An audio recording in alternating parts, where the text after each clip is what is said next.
into the fight, shining a light where the shadows creep, for the lost, the stolen, the ones who will weep.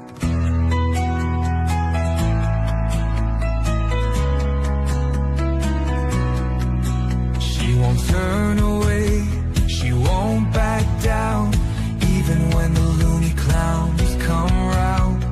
Threats don't shake her, lies don't win. She stands for justice, right till the end. Want the truth, want the best, wanna be safe as you chat. Find kids true crime, it's worth your time. She's got your back, she's on the line. YouTube, Twitter, TikTok too, Facebook stream, she'll fight for you.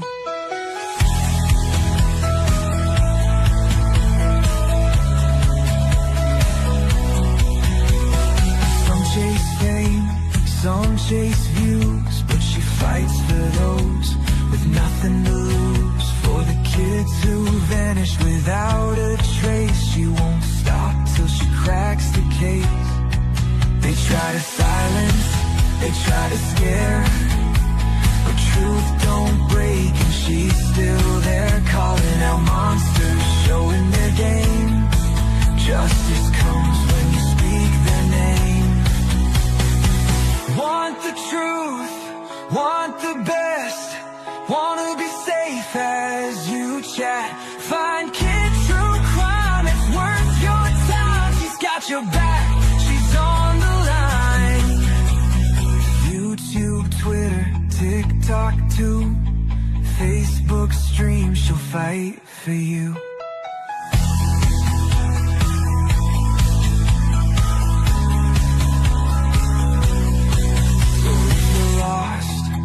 Need a voice, kids stand strong, she makes the choice.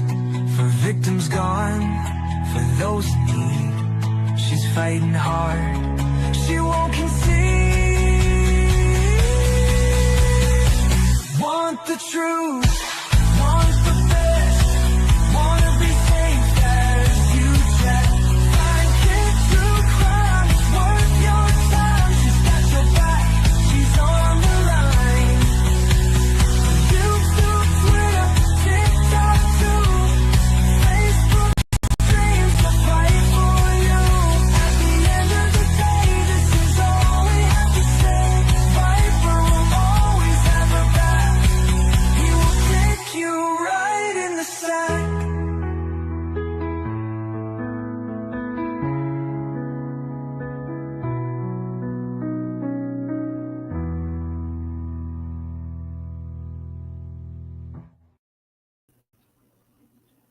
Good morning, my good peoples. How you doing? How are you doing? Hold on, I gotta bring something up here.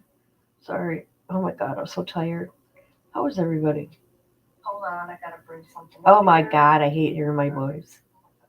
I don't ever rewatch me. I just can't, people. Can't stand my voice. Okay, something's going on here. Hold on a minute. I don't see anybody in my chat. Are you guys on the right channel?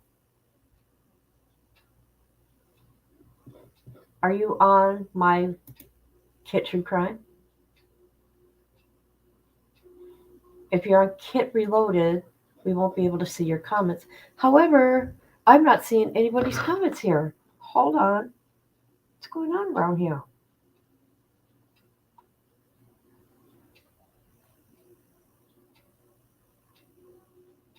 Okay, now I can. Jesus, that was weird. Okay, I want to say hi to everybody. Okay, for some reason, I just want you people to know StreamYard is not letting me comment to any of you. It's rejecting. It says, YouTube rejected your comment. Usually, this means they think you are spam. Whatever. Good morning, Misty. I know you're at work today. I know. Charlotte, good luck to you getting that cast off. I bet you're happy. Patty, how you doing, Patty? Let's see, where am I? Good luck, Charlotte. We love you. Morning, Kit. Hope you're well today. We are somewhere. Yes. And hi, everybody in the bushes and who watches later. I appreciate every one of you. Subscribe if you're not subscribed. All right. Okay, so we're almost done with all the women on death row, which we know is 51 women in the United States, because that's how we're working with, is the United States. We've done every state. We are on California. California is the last state, people, because there's 20 to 25, I don't know off the top of my head, 20 for sure women on death row in California. It's the craziest thing ever. And I was looking, these women have been on for decades. Decades. What are you waiting for, California? This is crazy. It makes no sense. The families suffer. Okay. No, there's more than one in Ohio. There's 3 or 4 in Ohio. There's one in Idaho. Because we've done every state except for California. I'm so glad off today, even though I have to clean. Yes. Hi, Rhonda. Hi, how you doing? All right, so we are going to talk about these women. Hold on, let me get their faces up there. All right, let's take me down. I want to, hold on. Hold up. Let's get me out of here. All right, to the left, that is Kath. No, I got her name wrong. Hold on, you got Maureen in the middle. You got Menling in the middle. Upper right is Kathleen.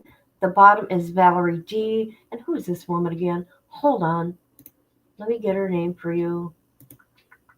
What's her name? Menling? No. Michelle. Now let me tell you something. Boy, she's changed a lot. There is 2 women on here. Okay, the other 4 have been on here for decades, like 30, right? 30 years. I know, that don't make any sense to me. Why? Okay, and Mingling, she's Mingling, her case is horrible. Let's see, Michelle here to the left, she's on Snapped Killer Couples, and then you got Mingling, she's on American Monster. So let's just get right to it. And of course, we cannot watch it because you know what will happen to me. They will suspend my stream. And it really ain't worth trying. Oh, I want to say something else. Do you guys remember yesterday when I talked about Netflix, Sins of Our Mother? Do you guys remember that? Do you remember I never showed anything about it? I never showed a trailer, anything like that? Netflix gave me 3 copyrights. 3. When and you know what? You can fight it, but it's not the kind of fight stating I did not watch it. No, it you have to go and say I have permission. No. I mean, come on, Netflix. So you cannot say Sins of a Mother and they're gonna copyright you. You can't do that. You can't copyright words like that. Isn't that the craziest thing ever? I laughed, actually. I'm like, come on, Netflix. And the only reason why they're doing it because it said so in my YouTube studio is because of algorithm. And so what they're sneaky, what they're doing is like they've paid for like some of the documents like body cam footage and stuff like that. So they're picking out little tiny footages and they're using it as their own and it's not theirs. Do you hear what I'm saying? So let's say they used I don't know, something I watched yesterday from East Idaho News, which it came directly from Chandler PD. They did not, own it. Okay, I'm going to shut up. I'm just going to keep on talking. Okay, so here, who are we going to go for here first? This is Michelle. Michelle is a little demon, along with her man. All right, so this is what we're going to do. She's on Snapped. Killer couples. All right. So I just want to get the facts of the case. Oh, okay. So in 1997, over a course of several years, Michelle and James together planned to commit SA on 6 young females. Do you guys remember this killer couple? I do right now. Now that they said this, I remember because I used to watch that show. Their ex-predatory activities accumulated into kidnapping, arraigned by instrument, and the unaliving of Vanessa Sampson. These crimes were briefly summarized here, but are recounted in more details at the California Supreme Court decision. So, starting in September 1997, Christina Doe, 13 years old, a friend of Michelle's daughter Rachel, drugged her, forced her to undress, let her into the bedroom where her boyfriend, or oh God, some of this stuff I can't, people. You know, when it comes to stuff like this, I can barely spit it out because my own experience, starting at the age of 4. See, that's why I think these type of people should be put to death, because I don't care. Okay, you don't mess with the child. Oh my God, I'm sorry. Look who's here. My Aussie friend is here. It's always nice to have a day of crazy stuff. Okay, I don't think I can get through this one, but let's skim through it here. I don't care what they did to them. They abducted a 20-year-old student while she was walking home from night school. Do you guys remember this couple here? I do. He stopped in the van, pulled her inside. He did the same thing to her. Michelle was driving. They continued with their plan. They exited the freeway, told her to get out.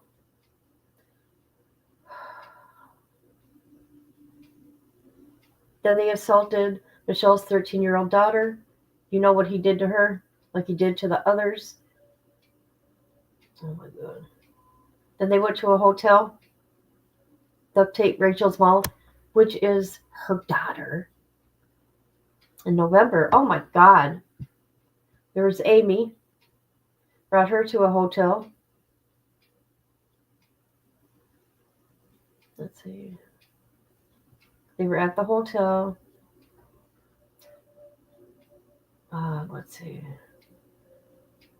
Boy, they are dangerous.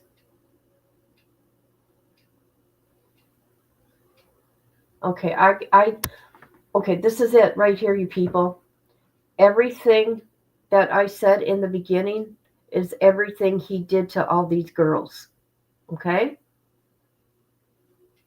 And Michelle let it happen with her daughter. And Michelle was another driving force. So we're going to get through this. God, I just can't. So all these people were just little.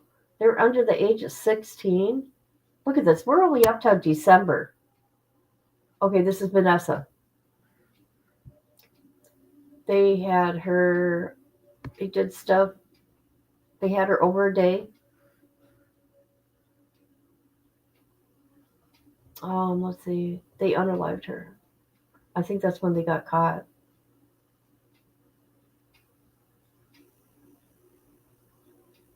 Ugh. Okay, we are not going to read this. I'm sorry, people. I can't. Because it's too graphic. Okay? You get the idea of what's going on around here.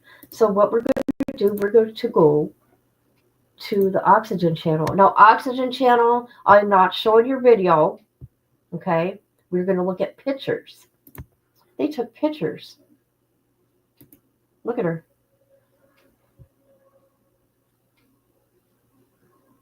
All right. There's Michelle. There's her boyfriend, James. There they are.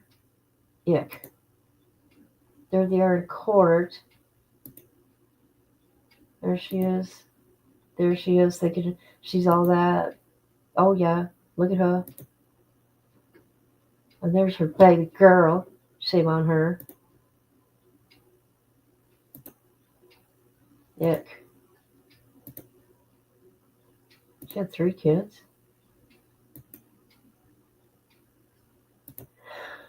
Oh, God, can you imagine that thing coming at you? Ugh. Ick. Okay, so that must be the drawing. Lady, you are disgusting to let that happen to your daughter. That's what she looks like now. You know what, California, there's the girl. There's the girl that lost her life. What was I going to say? In California, they don't show, you know how you got to get the mug shots of them at the DOC, at the prisons? You have to ask for it. You have to, FOIA. You have to give a public records request because on their website, you do not get to see them. Look at how pretty she is.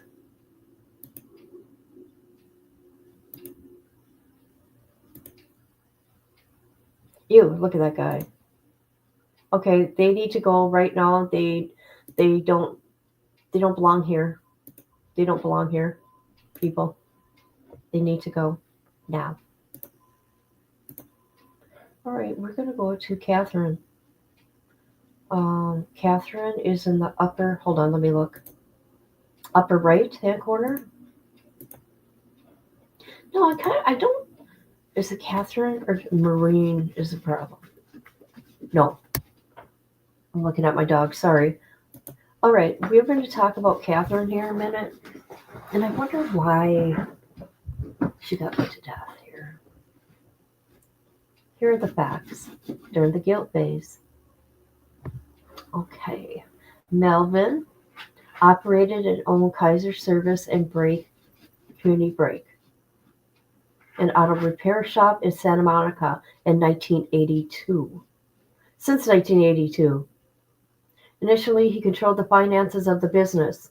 He had separated from his wife, Melly Thomas, in 1978, eventually divorced. Their marital dissolution agreement specified that Melly could live in the jointly owned home until 1988, when their youngest child would turn 18, at which either Melvin or Millie would buy the other out, or the house would be sold and they would split the proceeds. Okay. Melvin and the defendant married sometime after his divorce from Melly. They bought a house together on Hill Drive. The defendant eventually began handling the finances from 1986 to 1988. However, while working as an office manager at a business called Edith's Answering Service, defendant incurred a debt to her employer of more than $33,000. Okay, that's what she did. That's what she did. Hold on a minute. I want to make sure I got this right. Do I got the right person? Hold on. I do got Catherine. Okay. Well, we're just Catherine coming in this. See, people, I want you to know that when I do this stuff, I just look up their name and I don't read none of it, pretty much. Okay, when does Catherine come in? So I think this has to do with life insurance. That's where I'm getting at here.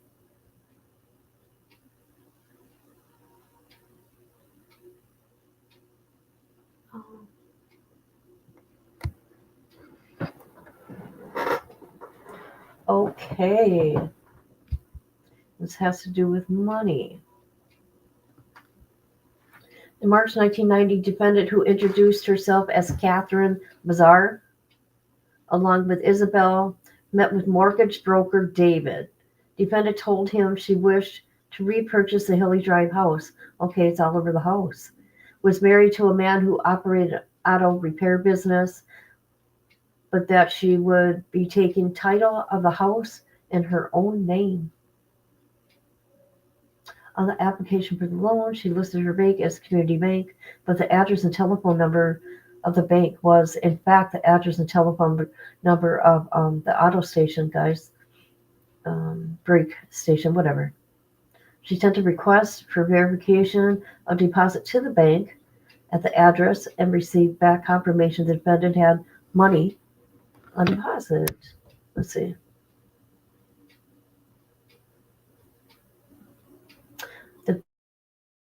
The defendant put down was $412,500 to be financed by the bank.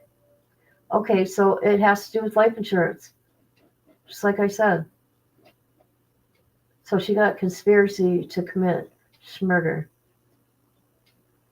in 1990.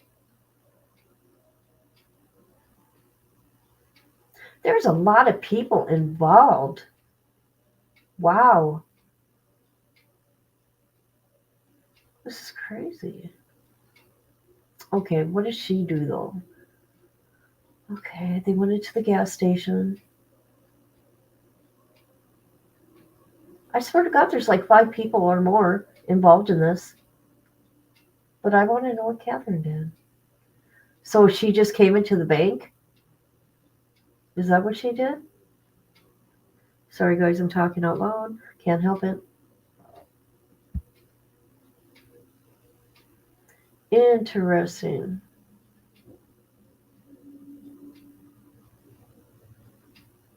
Okay, so it all had to do with money in that house. I'm not going to read every part. So I don't understand why she received the death penalty, you guys. For conspiracy. Oh. Melvin was her husband?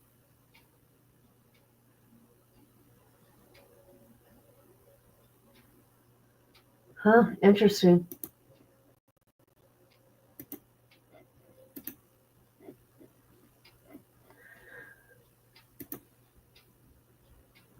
Huh.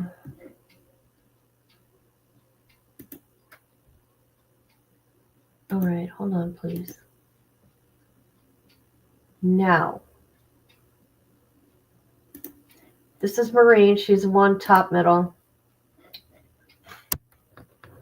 She was a nurse. Here's the facts. On April 28, 1985, Stephen was brutally jabbed to death in his home he shared with defendant, which is Maureen. It was undisputed at trial that the actual unalivers were Jimmy, a former co-worker, personal friend, and 2 brothers whom Luna had hired for the unaliving of the man. And she did it because they owned a house together, or whatever they owned. They were let's see, what does it say here? They co-owned it, but she wanted the insurance money, the insurance and policy money. Okay, $100,000.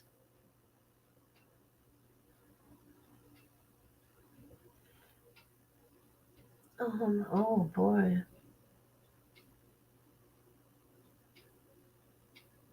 What does she do though?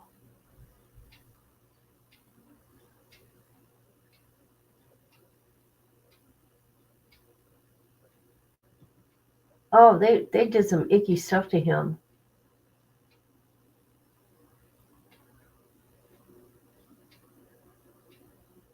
They wanted to make it look like it was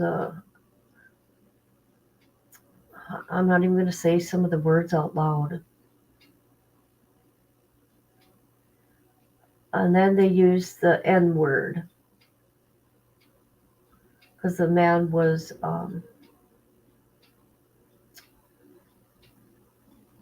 African American.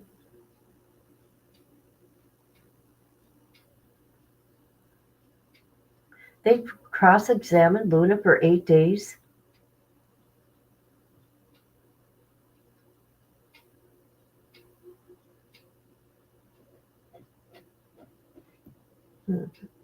Why can't they just sum it up?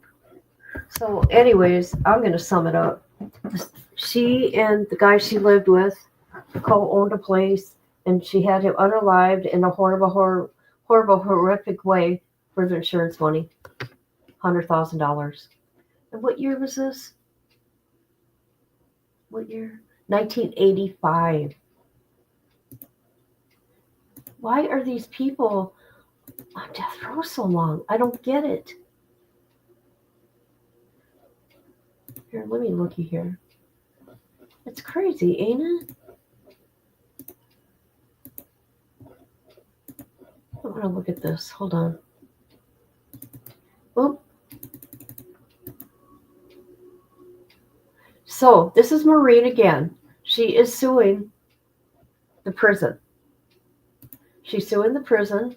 Let's see why. And this is October 26, 2023. And we're going to see what she did. What's going on here? Why is she suing the prison? Why is she the warden at Central California Women's Prison? Hold on a minute.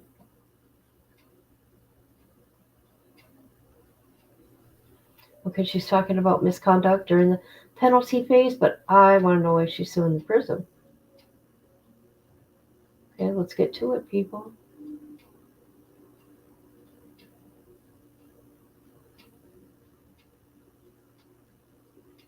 Okay. Okay, we know that. We know that. Interesting.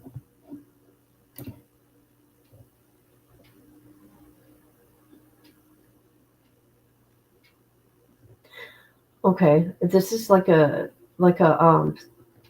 appeals court thing. That's all. Why did it say that? Okay, I was wrong. I thought it was her suing the prison. My bad. I'm wrong.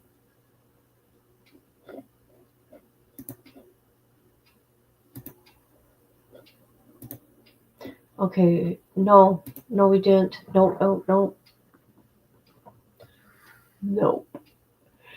We're gonna do it today. I gotta figure out. I'm sorry, guys. What movie? There's so much that I forgot from the other day. Remember, we watched all those trailers?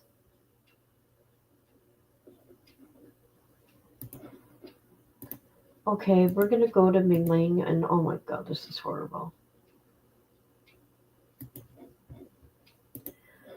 Okay, I figured they would have did her trial publicly, and they didn't. I'm shocked. So this is what she did. She was 30 at the time, and she jabbed her husband 90 times with a sword. August 7th, 2007. She also smothered Devon 7, Ian 3 with a pillow. And the reason why she did this, because she was having an affair, okay, with John Gregory through, let's see, they contacted through MySpace. You guys remember when MySpace was around? I do. I loved it. So they went to school together. She hinted that she was unhappy with her marriage. She wanted a divorce.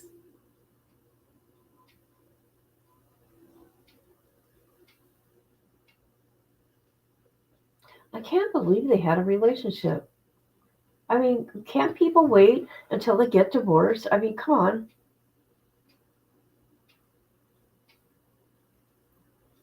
While testifying, sheriff deputies who first responded to the scene, a neighbor of the two Williams friends. I do remember when I stepped back over Neil, I almost slipped and fell because there was so much blood.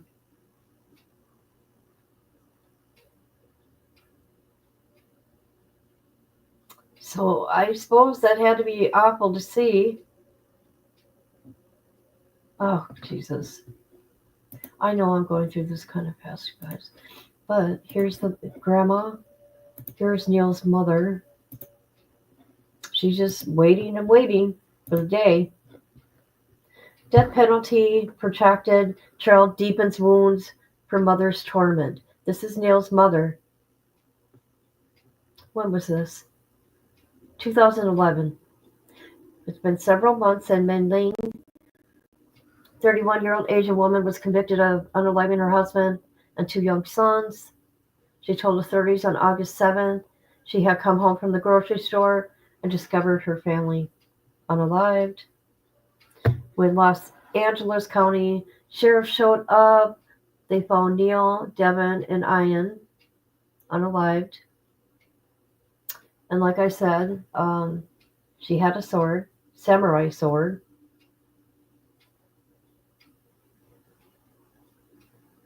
Okay, during the sentencing phase, prosecutors pushed for the death penalty because of the severity of the slayings. The jury was deadlocked. And to Neil's family, it was another blow. That's what his mom said. The district attorney office to drop the death penalty and accept life without parole. Oh, that's interesting. Because they're sick of what? Do they want her to live?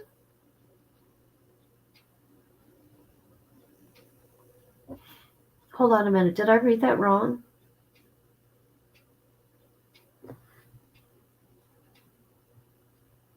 Jim Williams asked the district attorney office to drop the. Wow, that's interesting. Because I'm sure they don't want to go on every year or every couple years saying, okay, she's going to be put to rest, and then she don't. That's crazy.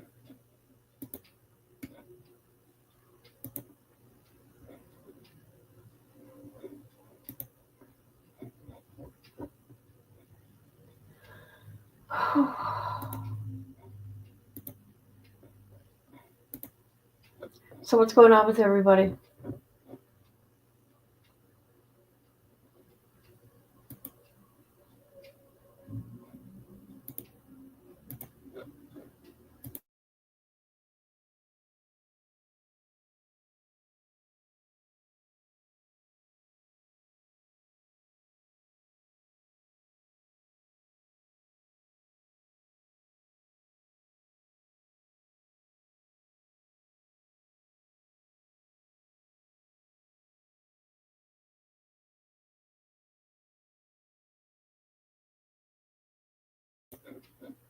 Cleaning. I'm just sitting here trying to not really wake up. My mind's in a fog. I got excuse me. Stuff going on here, but yeah. So we got Lori Bellows jury picked. Opening statements are going to be till Monday, unfortunately. That disappointed me. You got Karen, you got Karen Reed's trial. You got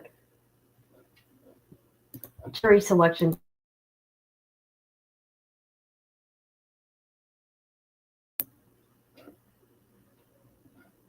Let's see what else.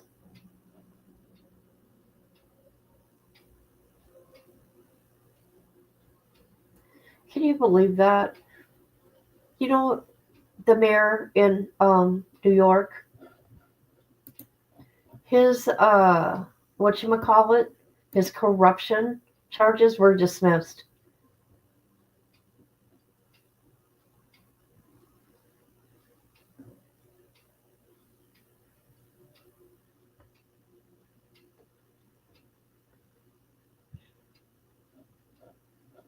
I'm trying to figure out if they're going to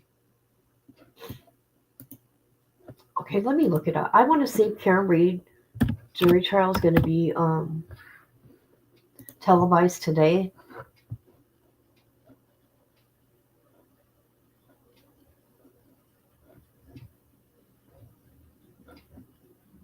Um,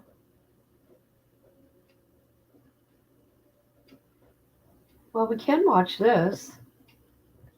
Hold on a minute. Let's watch this a minute. Let's see what's going on here. This is Karen Reed. Hold on.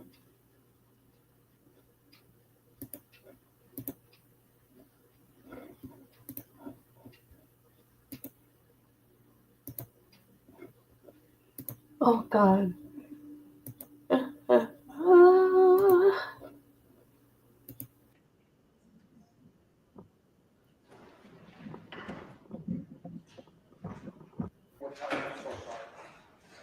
Before they are sworn. You have a right to challenge any 16 jurors without giving reason. Thank you. Good morning, jurors. My name is Beverly Canoni. I'm a judge of this court, and I want to welcome you here today and give you some idea on how we think your day is going to shape up for you. As you know, jury service is probably the most important civic duty that we have, and we really appreciate that you're all here ready, willing, and able to serve if you're called upon to do so. And we appreciate your patience during the procedure that we're going to follow today.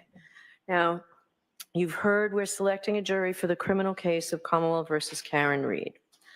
The Commonwealth alleges that at approximately 6 o'clock in the morning of January 29, 2022, the Canton Police Department received a 911 call reporting an unresponsive male party in the snow outside a residence at 34 Fairview Road in that town.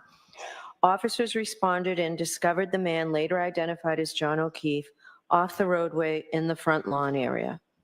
Officers identified 3 women with Mr. O'Keefe, one of whom was the defendant, Karen Reed, the girlfriend of Mr. O'Keefe.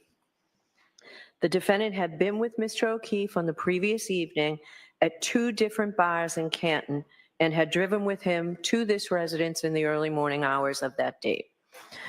Mr. O'Keefe was treated by paramedics from the Canton Fire Department and transferred to Good Samaritan Medical Center, where he was later pronounced deceased. The Commonwealth alleges that the defendant struck Mr. O'Keefe with her vehicle earlier that morning and then left the scene while Mr. O'Keefe lay injured in the snow during a blizzard. The defendant denies these allegations. She is presumed to be innocent and has pled not guilty.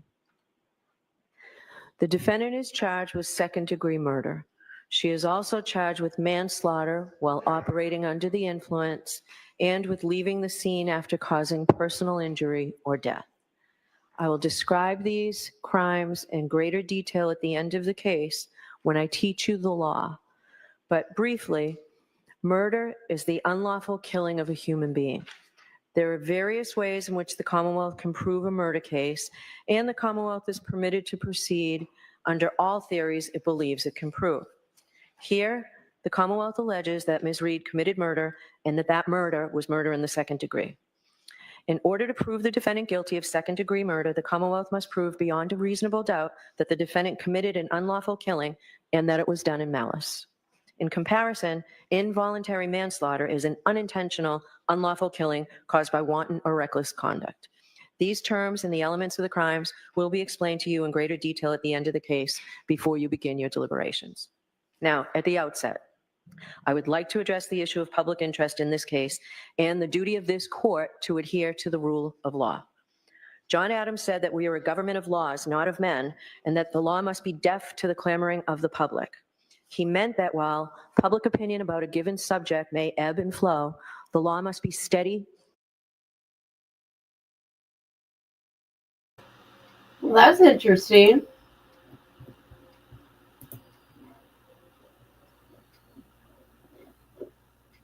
Or did they take it down?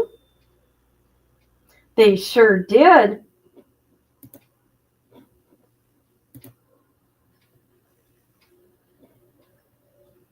Well,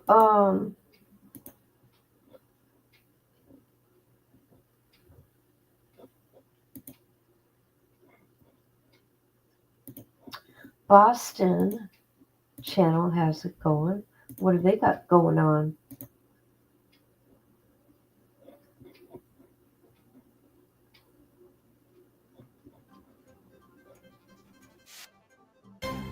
Be upheld. Now, in order to determine your eligibility to serve on this case, I'm going to ask you questions as a group, and then I'm going to see each one of you at sidebar after you fill out a supplemental questionnaire. We have found that the use of this questionnaire is helpful for several reasons. First, there are some personal questions on it, and we ask that you be candid. In addition, the process of filling out the questionnaire provides the opportunity to be more reflective as you answer the questions, rather than being put on the spot and asked to give immediate answers. After you fill out the questionnaire, we will have you come up to sidebar one at a time so that we can follow up with you on your answers to the questionnaire and to my questions. I want to thank you in advance for your patience as we go through this process. As you may know, for the parties participate in the selection of the jury. Under our law, each of the parties has the right to exercise what we call juror challenges. This means that each party has the right to challenge a certain number of prospective jurors for any reason or no reason at all. And for now, that number is 16 challenges. Therefore, some of you may be excused during the impanelment procedure. If you are not selected for jury service on this case, you should not take it personally. Don't think that somehow you're not a fair person. It's not a reflection on you at all. You will be directed back to the jury room and perhaps be picked for another case.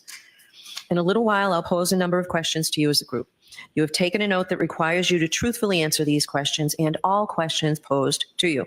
If your answer is yes to any of the questions that I ask, I will ask you to raise your hand and hold up your juror card in the air with the numbers facing out so the court officer can read your number for the card. You don't need to take those cards out yet. We'll let you know when you need to take those cards out. The fact that you answer yes to one or more of my questions does not mean that you're automatically disqualified from jury service. It simply means that there are matters that the lawyers and I need to discuss with you at sidebar. If you find a question posed to the group overly intrusive, you may elect to answer that question at sidebar. I may have additional questions for you which relate to issues that may be raised in the trial and are designed to give us information regarding your ability to serve as a fair and impartial juror in this case, and the lawyers are permitted to ask you questions for the same purpose. This is not a test. There is no right or wrong answer. We're simply looking for your best and most honest answer to the questions. So at this point, I'm going to ask the lawyers to introduce you to themselves, and I'm going to ask that the defense counsel introduce their client, starting with Commonwealth, please. Thank you, Your Honor. Good morning, ladies and gentlemen. My name is Hank Brennan. I have the privilege of representing Commonwealth of Massachusetts. Along with me in this case, there are two other attorneys. I'd like to introduce both of them. My far right is attorney Laura McLaughlin, and beside me is attorney Adam Lally. Thank you. For the defendant, please. Good morning, ladies and gentlemen. Good morning, ladies and gentlemen. My name is Alan Jackson. I have the honor and privilege of representing Ms. Karen Reed, who's standing to my right. Good morning, ladies and gentlemen of the jury. My name is Elizabeth Little, and I have the privilege of representing Ms. Reed. Morning, ladies and gentlemen. My name is Robert Alessi, and I also have the privilege of representing Ms. Reed. Good morning, ladies and gentlemen. My name is David Yannetti. I'm an attorney. I have offices in Boston and right here in Dedham. My pleasure to represent Karen Reed. Good morning, ladies and gentlemen of the jury. My name is Victoria George, and I also have the honor of representing Ms. Reed. Good morning, I'm Karen Reed. Thank you for being here. Good morning. All right. Thank you very much. So I'm going to read the witness list to you. Well, wasn't that interesting? I've never seen anything like that before. They didn't do that the last trial. Let me tell you, Alan Jackson, he's very entertaining to watch. And so is the other one. God, what is his name? David?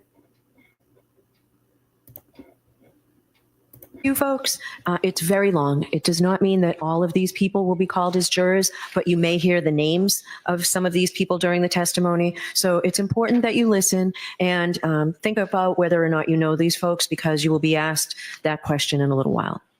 The list is alphabetical, but it's alphabetical by first name. Aidan Kearney from Jefferson, Massachusetts. Aziz Wolf Isaac Wolf, Dr. Isaac Wolf from South Miami, Florida.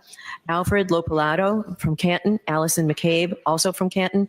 Andre Porto from the Massachusetts State Police Crime Lab. Andrew Klain, Bridgewater. Andrew Renchler, PhD from Pittsburgh, Pennsylvania. Angela Malvone from Canton. Annie Chung, also Canton. Anthony Flamati from the Canton Fire Department. Ashley Bell, Canton. Ashley Valaire, State Police Crime Lab. Brian Albert, Norton. Brian Albert Jr., Norwood. Brian Albert Jr., Boston. Brian Higgins, Sandwich. Brian Loughran, Canton. Brian Wanless, retired from the Canton Police Department. Bridget Meehan, keeper of the records from Canton. Caitlin Albert, Easton. Lieutenant Charles Ray of the Canton Police Department. The chief of the Canton Police Department, Helena Rafferty. Chris Van E., PhD from Novi, Michigan. Christina Hanley, Mass State Police. Christopher Albert, Canton. Christopher Curran, Canton. Colleen Crawford from the Norfolk County District Attorney's Office. Colin Albert, Canton. Courtney Proctor, Canton. Kurt Roberts, Canton. Daniel Whitley, Canton Fire Department. Daniel Wolf, PhD from Penns Park, Pennsylvania. Derek Ellington from Wake Forest, North Carolina. Dr. Marie Russell from Los Angeles. Dr. Elizabeth LaPosada from Providence, Rhode Island. Elizabeth Proctor from Canton. Eric Hanlon, Canton. Erin Beatty, Canton. Erin O'Keefe, West Bridgewater. Francis Walsh, Canton Fire Department. Garrett Wing, Green Cove Springs, Florida. Gary Fowler from Brockton. George Woodbury, Canton Fire Department. Gretchen Voss from Boston. Hannah Knowles, the State Police Crime Lab. Heather Maxon, Walpole. Arabito Hernandez from the Boston Police Department. Holly Price, Mountain View, California. Ian Whiffen, Vienna, Virginia. Dr. Scordy Bello from the Office of the Chief Medical Examiner in Boston. James Crosby, PhD from Jacksonville, Florida. Jason Becker, Canton Fire Department. Jean DeMoulis, Canton, Mass. Jennifer McCabe, also Canton. Jessica Hyde from Bridgeport, New York. John O'Keefe Sr. from Braintree. Judson Welcher, PhD from a company called Aperture LLC. Julie Albert, Canton. Julie Nagel, Canton. Justin Rice, Dr. Justin Rice from South Weymouth. Two juveniles, one whose initials are KF and the other whose initials are PF, and they're both from Canton. Caitlin Boudreau from Raynham. Karina Kolakithas from Canton. Katie Camerano, Canton. Katie McLaughlin, Canton Fire Department. Keeper of the records for Ring from Hawthorne, California. Kerry Roberts, Canton. Kerry Curran, Canton. Kevin Albert, Canton. Kevin O'Hara from Mass State Police. Lance Mello, Mass State Police Crime Lab. Laura Sullivan from Pembroke. Laurie Cahill from Worcester. Leslie Pearlstein from Canton. Lieutenant Michael Lank from the Canton Police Department. Louis Jutras from Canton. Lieutenant Brian Tully, Mass State Police. Lieutenant John Fanning, Mass State Police. Lieutenant Paul Gallagher, Canton Police Department. Maggie Gaffney from Bonita Springs, Florida. Mark Lopalato from Canton. Margaret O'Keefe, Canton. Marietta Sullivan from Pembroke. Mary Souza from Dighton, Mass. Matthew Amory from Canton. Matthew DeSogra from Charlotte, North Carolina. Matthew Erickson, Grosse Pointe Farms, Michigan. Matthew Kelly, Canton Fire Department. Matthew Kelch from the FBI. Matthew McCabe, Canton. Maureen Harnett, the Mass State Police Crime Lab. Megan Mariani from New York, New York. Michael Camerano from Canton, Mass. Michael Easter, Los Angeles. Michael Trotter from the Canton Public Works Department. Michael Wagner from Foxborough. Mike Moroli from Bridgewater. Mike Rushworth from Thompson Station, Tennessee. Natalie Wyweek Berschneider from San Marino, California. Nathan Reed from Raynham, Mass. Nicholas Bradford from Lorton, Virginia. Nicholas Curran from West Roxbury. Nicholas Kolakithas from Canton. Nicole Albert from Norwood. Norfolk County District Attorney Michael Morrissey. Officer Kelly Deaver, Boston Police Department. Officer Nicholas Barrows from the Dighton Police Department. Patrick Haggerty from Somerset. Paul Mikowski from Melrose. Paul O'Keefe from Canton. Rebecca Bison, Canton. Rebecca Trayers from Norfolk, Mass. Dr. Renee Stonebridge from the Office of Chief Medical Examiner, Boston. Richard Green from South Beach, Florida. Richard Donatino from Canton. Robert Gilman from Hull. Ryan Nagel from Canton. Sarah Levinson from Canton. Sergeant Brian Gallerini from the Needham Police Department. Sergeant Sean Good, Canton Police Department. Sergeant Paul Giampetro, Canton Police Department. Sergeant Yuri Buchanan from the Massachusetts State Police. Shannon Burgess from South Lake, Texas. Cheryl Waugh from Canton. Sophie Herzon from the Mass State Police Crime Lab. Stephanie Devlin, also from the State Police Crime Lab. Stephen Mullaney, Canton Police Department. Stephen Nelson from the Norfolk County DA's office. Stephen Bernstein, who is a keeper of the records from Stoughton. Stephen Ridge from the Boston Police Department, Stephen Saraf from the Canton Police Department, Stephen Scanlon from West Roxbury, Terry Kuhn from Davis, California, Tess Chart from Lorton, Virginia, Thomas Beatty from Canton, Thomas Kelleher from Canton, Thomas Martin from Weymouth, Thomas Nuttall from the Canton Fire Department, Tristan Morris from Easton, Mass. The following are state troopers: Trooper Connor Keefe, Trooper David DeChico, Trooper Evan Brent, Trooper Jeffrey Kostowski, Trooper Joseph Paul, Trooper Kathleen Prince, Trooper Michael Proctor, Trooper Nicholas Garino, Trooper Zachary Clark. Wendell Robery from Canton, and William Reed from North Dayton, Mass. Those are the list of witnesses. Now, as you can imagine, there are a lot of witnesses. This case is going to take a long time to try. We're in the process of impaneling a jury. We expect that that also will take a while. I'm told by the lawyers that their best estimate of how long the evidence will take will be 6 to 8 weeks. We can't tell you exactly when the case will start. We can give you an idea, and we will keep you posted as the impanelment process goes on as to when the case will start.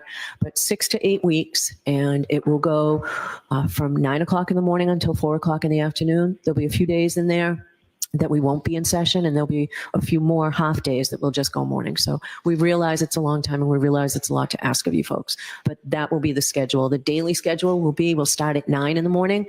We'll take a 15 or 20-minute recess around 11 o'clock. We'll break for lunch at 1 o'clock, and lunch will be brought into you every day.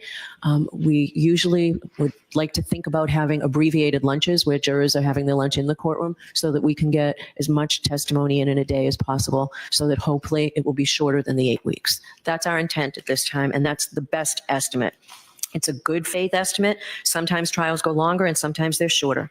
And we do our best. Once we know, every day at the end of the day, I will tell you if we are on track for finishing on schedule, or if we're a little ahead of schedule, or if we're a little behind. And I can tell you, I don't think I've ever had to say to a jury that we're behind schedule. So that's our goal. Now, it might help if I give you a preview about some basic law that applies to criminal cases like this. It's my job to teach the jury the law, and I don't do that completely until the end of the trial. So for now, I will give you a very brief summary of some of the legal principles that will govern this trial. First, and most basically, the defendant starts this trial presumed to be innocent. The fact that Ms. Reed was arrested or that she was indicted is not proof of anything. An indictment is simply a piece of paper. It just makes an accusation. An indictment is merely a formal manner of accusing a person of a crime in order to bring her to trial in the Superior Court. But it is only the jury, in other words, you folks, who can decide whether the prosecution has proved its case beyond a reasonable doubt. If the Commonwealth does not do that, then the presumption of innocence requires you to find the defendant not guilty. The law does not require a defendant to prove her innocence, to produce any evidence whatsoever, or to do anything other than attend the trial. Defendant has every right to just sit in that chair and say, you accuse me, now you prove it, and prove it beyond a reasonable doubt and to a moral certainty. The presumption of innocence remains with the defendant until you, the jury, make your determination after listening and considering all the evidence. Another important principle of law is that the defendant has an absolute right not to testify. And I just talked a little bit about that. And that's because the entire burden of proof in this case is on the Commonwealth to prove she's guilty. A defendant's decision whether or not to testify has nothing to do with the question of whether she is guilty or not guilty. The jury must not consider it in any way or even discuss it in their deliberations. Jurors in a criminal case must determine whether the Commonwealth has proved its case against the defendant beyond a reasonable doubt based solely on the testimony of the witnesses and the exhibits. That brings me to the requirement of proof beyond a reasonable doubt. What is proof beyond a reasonable doubt? The term is often used and probably pretty well understood, though it is not easily defined. Proof beyond a reasonable doubt does not mean proof beyond all possible doubt. For everything in the lives of human beings is open to some possible or imaginary doubt. A charge is proved beyond a reasonable doubt if, after you have compared and considered all of the evidence, you have in your minds an abiding conviction to a moral certainty that the charge is true. When we refer to moral certainty, we mean the highest degree of certainty possible in matters relating to human affairs, based solely on the evidence that has been put before you in this case. I have told you that every person is presumed to be innocent unless and until he or she is proved guilty, and that the burden of proof is on the Commonwealth.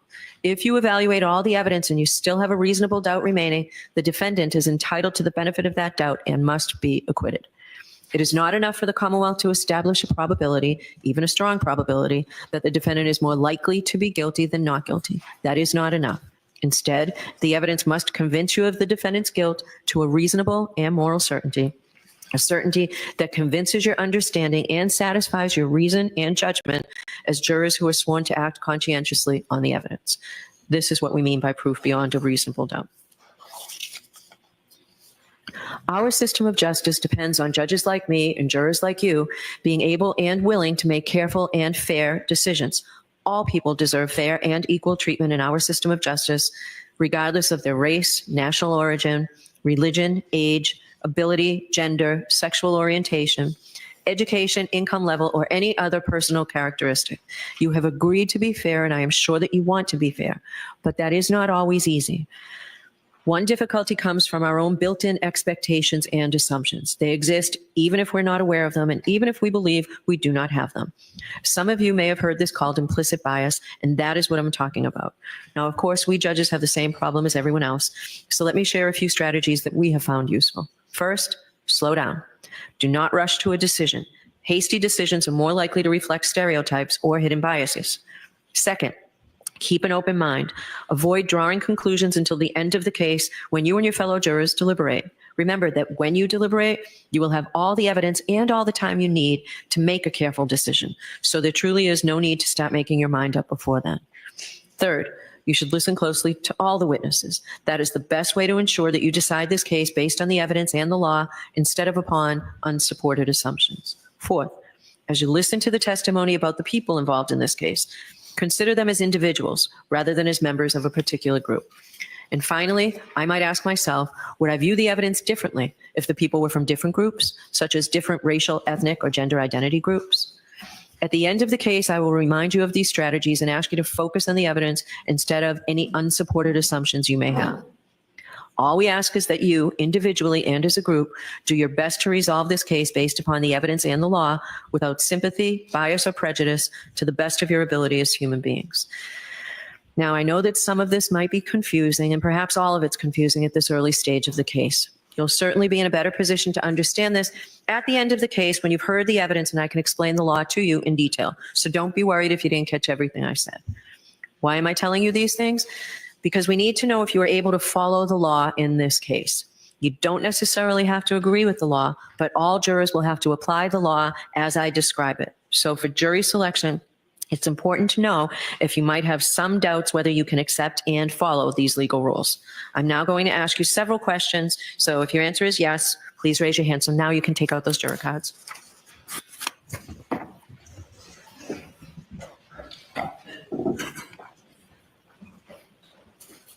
But before we begin, I understand that sometimes jurors do not fill out their juror questionnaires completely, that sometimes we're in a rush to send them in, or we don't think that our situation applies to the question that's being asked. So if there's something on your form that's not filled in, like your age or prior work experience, we'll ask you. But it's also the time, if you're thinking about it, maybe you did not include any prior involvement with the court system, either as a juror or a witness or a party to some litigation. So if there's something that you know is missing from this form, please just let us know that at sidebar, right?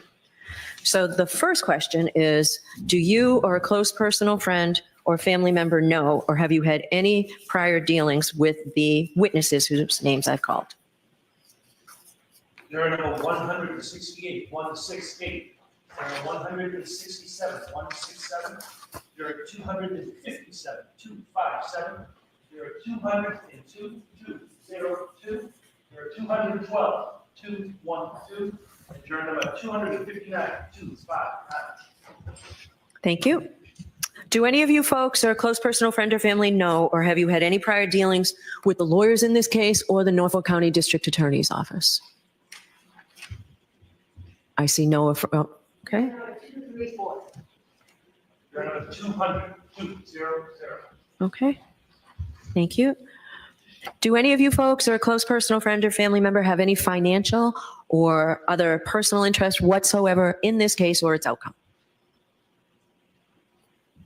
I see no affirmative responses. Could you raise your hand, please, if you have seen, heard, or talked about this case? Juror number 246, 246. Juror number 168, 168. Juror 182, 182. Juror number 262, 262. You're 196, 196. You're 245, 245. You're 219, 219. There are 232, 30. There are 171, 171. There are 241, 241. There are 195, 195. There are 256, 256. There are 257. There are 227. There are 198. There are 268. There are 166. There are 164. There are 213. There are 271. I got a little emergency here at home, guys. I gotta go. I'll be back later.